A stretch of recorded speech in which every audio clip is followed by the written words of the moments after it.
Hello, welcome back to another review. I watched Interstellar. I gave it a 4 out of 5 on Letterboxd. I like this movie a lot. It's about where I thought I was going to give it whenever from conception. This is directed by Christopher Nolan. It's one of his I think one of his most successful films. And, I mean, for main cast, you have Matthew McConaughey as Cooper, Anne Hathaway as Dr. Amelia Brand, Jessica Chastain as Murph for the adult, Mackenzie Foy as Murph for young, Michael Caine as Professor Brand, Matt Damon as Dr. Mann, Casey Affleck as Tom, John Lithgow as Donald. I forgot to mention Timothy Chalamet somehow. Timothy Chalamet plays a younger version of Tom. Overall, the story is very strong and emotionally engaging. It's a very suspenseful, and I enjoyed watching this movie a lot. There's the father-daughter relationship. It's the central theming and like his reason for doing what he's doing throughout the movie. He loves her and wants her to live a long and good lifestyle, so he's putting his life on the line to go on this mission to try and save Earth. Leaving her was like a really heartbreaking part of the movie, because you know that like he has to do this, but it's still really sad. And then at the end, you know that his whole reason of trying to get back is to see his daughter again, and I'll talk more about that later. The space travel, time dilation, and science aspects of this movie are interesting, and I enjoyed them. It adds a lot to this movie, and like shows this movie is like a one-of-a-kind type of movie that it's really good. But occasionally it's very confusing and overwhelming with all the stuff that they're talking about. I don't know what they're freaking talking about. I watched the movie with my dad, so I kept asking him, like, do you know what's going on? And he's like, a lot of the time he's like, no, I kind of don't know. But it's a lot of just like trying to pick up on context clues if possible. There's some plot holes within this movie too. The biggest one being like at the beginning, him finding the binary coordinates to NASA. He sends them to himself, and you learn that at the very end. Once you're at the very end, it's kind of confusing. Like, how did he do it the first time? It doesn't make any sense. I don't know. That's a very big thing after watching the movie. You're like, none of this really would have happened. Of course not, but like none of this would have happened in the context of like this being a realistic scenario. Ending your reunion with Murph is short. Could be like he could have included more family interaction with his grandkids, other parts of his family that are new now, and just it isn't, because it's kind of unsatisfying to see this whenever the whole movie is him trying to get back and see his daughter again. He speaks to her for a minute and then leaves, doesn't speak to anyone else there. I don't know. It's very weird and a not very satisfying way to end this story. There's actually a lot of plot twists and stuff in this movie that really kept you on your toes, and I liked it a lot. Dr. Mann betrays Cooper and tries to kill him. He acts like selfishly with no remorse. He's only doing this to like benefit himself, and knows that in his mind he's doing the right thing, but he's not. Stop it! No. Dr. Man, there's a 50-50 chance you're gonna kill yourself! Those are the best odds I've had in years. It's a really big plot twist, and then you learn that what he had told them before is just lies. Ends up getting the other guy blown up and killed, which sucks because that guy is really sweet too. And then another plot twist of the other guy dying to the tsunami, because you're like, oh, you just don't know that planet's gonna have like that big tsunami, and then they try to flee and he didn't make it in time. Biggest one, plan was never plan A. Plan B was always plan A. It's revealed whenever the doctor is on his deathbed, the scientist, and it's really sad to see. It makes sense in his eyes, but he's kind of just like stripped Cooper away from his children with false promises of being the person that can save the world whenever he knows that this isn't going to happen. In his mind, he doesn't know that this is possible, and it's big plot twist I wasn't expecting. Matthew McConaughey's performance is really, really, really good. I loved it. It's very emotional. He conveys his love for his child, his daughter, really well, and sadness, desperation, determination, all these things. He's such a good dad, and this is shown at the very beginning too, of whenever he goes up to the parent teacher conference thing. He like stands up for his kids because he knows that they're not in the wrong. I mean, his daughter's not in the wrong, but he ends up getting her suspended. How'd it go? I got you suspended. What? Because of what he says.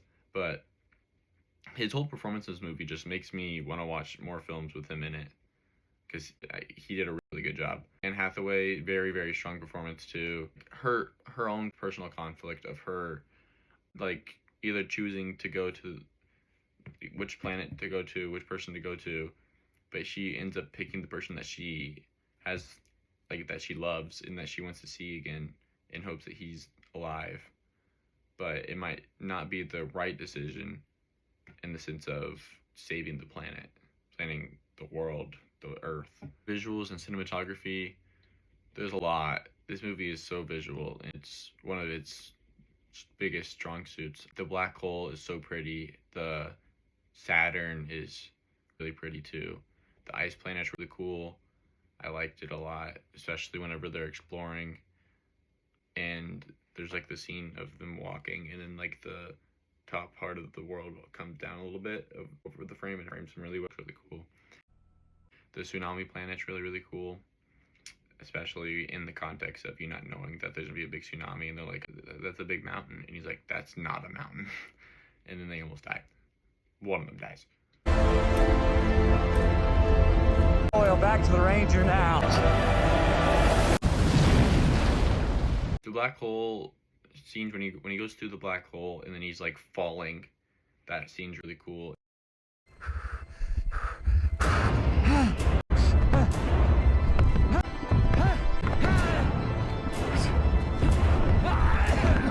And then he's in that 3D grid world of his daughter's room. That scene is so cool to watch. He's trying to communicate with Murph through these different time periods to tell himself to stay. And you learn that because she tells him that, like, he's supposed to stay, and he doesn't believe, like, all in at the beginning, his performance of playing this off as like she's kind of crazy plays off really well, but at the end you're like, oh, she's actually really smart. And it's really, even it makes it hit harder whenever he actually is doing it, because he's not gonna listen to himself or hurt his daughter in this context. Make him stay, Merv. Don't let me leave, Merv. Don't let me leave, Merv.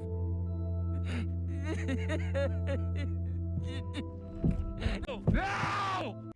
The spaceship and space sequences are really, really realistic, and well, they're really realistic and cool to watch. And whenever you're outside of the camera, like you're outside the spaceship in space, there's no sound, and I like that a lot because there's no sound in space. Taking control. This is handover to you. And at first, it makes it feel really awkward, but the more they do it, the more it adds to the like suspense in a sense, and like feeling of this movie. I liked that a lot too.